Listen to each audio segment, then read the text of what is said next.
I'm Adam Aja, Assistant Curator of the Harvard Semitic Museum, and I'm going to tell you a bit about how I made the cast of the ancient Egyptian dream stele.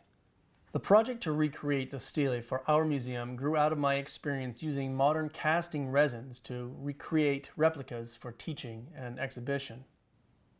After some research and experimentation, I chose a silicone to create new molds and a urethane resin for the actual casting. Both substances are mixed as liquids and harden as they cure.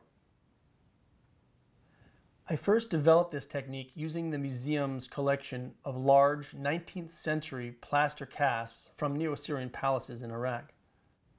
I used them to make new molds from which I could cast new, thinner, lighter, and more durable copies. The museum's Mesopotamian gallery highlights many of these new resin casts. The Egyptian dream stele of Thutmose IV had been cast in plaster back in the 1840s. Originally, the casts were made in several pieces. A university in Leuven, Belgium, owns a reproduction made from this 1840s mold. Our colleagues there allowed me to help them restore their copy by fixing some casting errors and fabricating a new, modern resin replica. The project took 2 weeks. We then brought the new silicone mold back to Harvard so we could create our own replica here at the museum. The original ancient dream stele at Giza is a block of pink granite that comes from Egypt's southern border at Aswan. Instead of just painting a beige-colored resin cast, I developed a new method to mimic the original granite.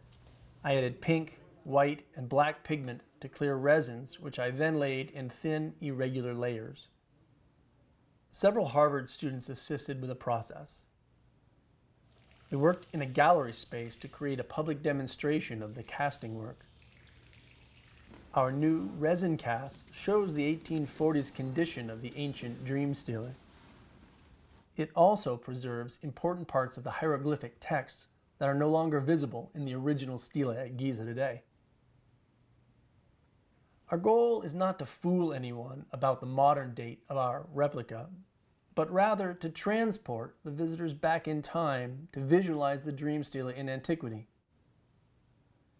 Our augmented reality software takes this goal one step further.